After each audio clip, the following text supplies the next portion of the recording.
Hey everyone, I just wanted to check in and let you know about my RAI and thyrogen and LID experience, plus whole body scan and another imaging called pinhole imaging.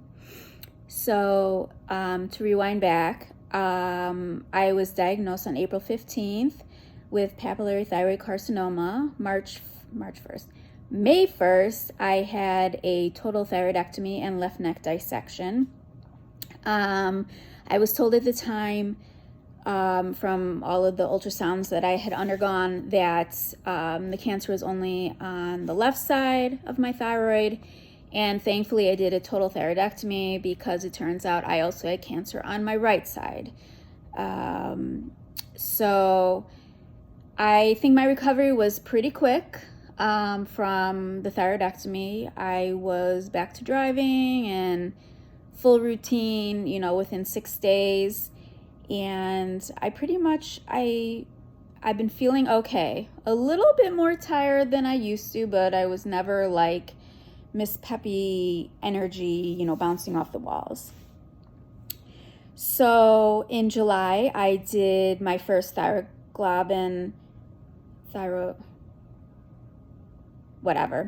did my first blood test for the thyroglobulin, and that came back with having 0.5. So you really want it to be 0.1 or less.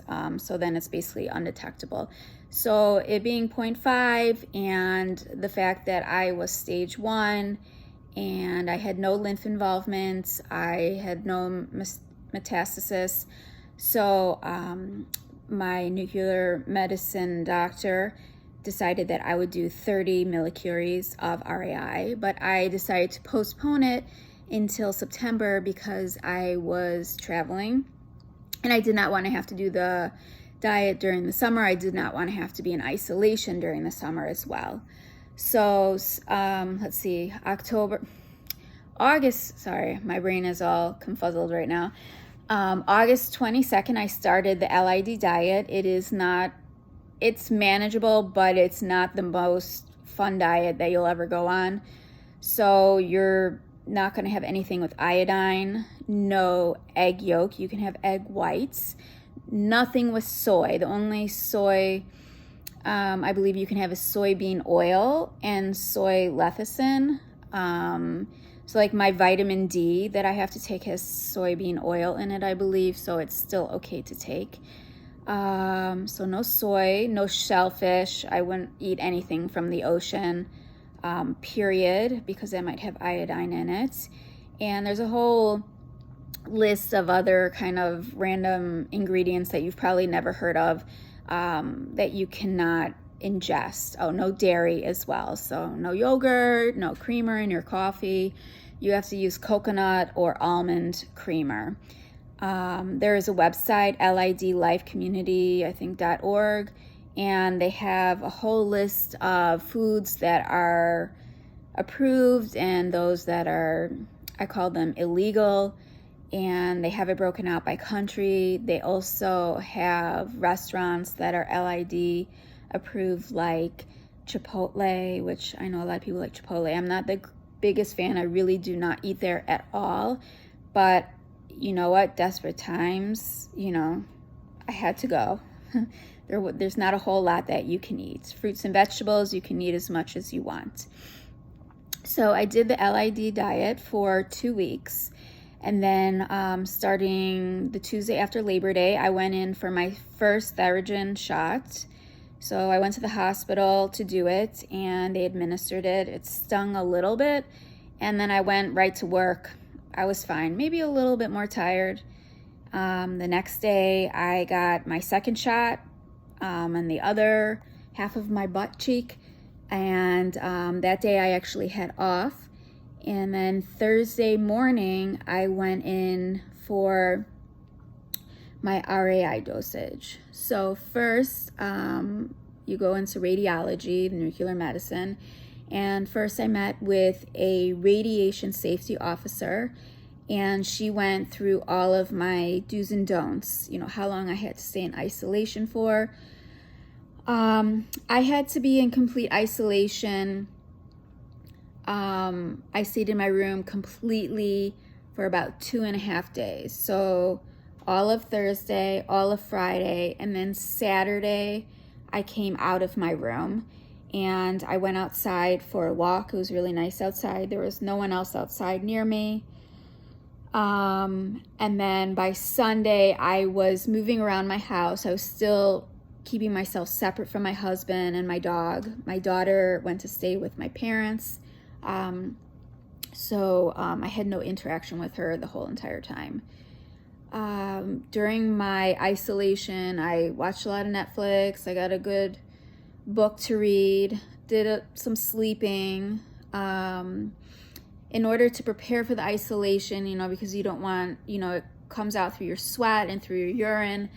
I put plastic, like saran wrap, on the door handles, the faucet handles. I tried to keep my cell phone in like a underwater like plastic case, but it became like super annoying by day 2, and I just said screw it, and I just used my cell phone as is. Every time you go to the bathroom, you need to flush twice and wipe down the toilet seat. And every single night I would just sort of wipe down the whole entire bathroom, the shower, the floors, the sink, the toilets, everything. My garbage, I double bagged the garbage, and if any leftover food I had, I put into sort of like a doggy poop bag, so it was extra bagged. And I did use paper plates and plastic cutlery. They advised me not to, and just to wash the stuff over like a regular plate, like one plate, one fork, one knife, over and over. I just decided to not do that. I'm trying to think what else. I had pulled all my clothing prior, you know, so I wasn't going into my closet, and all of my underwear I just threw out, and then my clothing went into another garbage bag. And I'm trying to think what else. So when I was done, I had to store my dirty clothing, and then all of my garbage. My garbage went in my garage. I just finally threw away the garbage, so I had to store it for like 3 weeks, and my clothing is still down in the basement. A couple of things that I bought to be disposable. I bought pillows. I bought them at Walmart. They were like $3. Shampoo, conditioner, body wash. I just went and got travel sizes. Make sure you get a different toothbrush, so you know, because again, it's transmitted through your saliva, the radiation. Do not use bleach. That can sort of reactivate it and, you know, make it shoot out into the atmosphere. Again, stay away at least 6 feet from people in your surroundings. You know, don't go into public. I felt pretty good, I think, for all of the RAI. I was bored to tears. I did take a Zofran the morning of the RAI because I had heard, you know, some people get nauseous, so I just did it as a preventative. I didn't tell you about actually taking the pill, so let's go back to that. So after I met with the radiation safety officer, and she went through all of that whole long list that I just explained to you, I then met with the doctor, and she just confirmed, you know, that I met with the radiation safety officer, and they brought me into another room, which was where I would take my pill. You know, I thought it was going to be this like sterile room with all this stainless steel, and she'd walk in with one of those hazmat suits, but it was just a regular room. I'm assuming the walls were, you know, there's something in there to prevent the radiation from getting out. So she brought over a very heavy silver canister, and out came a little vial, and inside was a beige pill that looked like a Tylenol. she popped it into my hand, and then I took it and swallowed, and she told me to sit there for a half hour. And once the half hour is done, the radiation safety officer came in again, and then she used the Geiger meter thing, and she pointed at my stomach to see like what had it dissolved in my stomach, and was it going to work. Once she got the reading that she wanted, she put a bracelet on me also that was in the event of emergency, letting anyone know that I had taken a radioactive isotope, and to be cautious, you know, because, you know, I was still emitting this radioactive isotope. So that was it.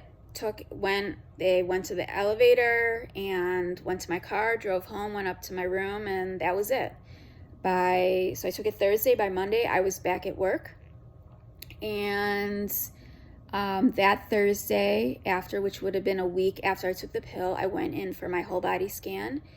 And basically you lay on a table, they strap your arms down, and a machine that gets, you know, this close to your face moves centimeter by centimeter, going down your whole entire body from head to toes.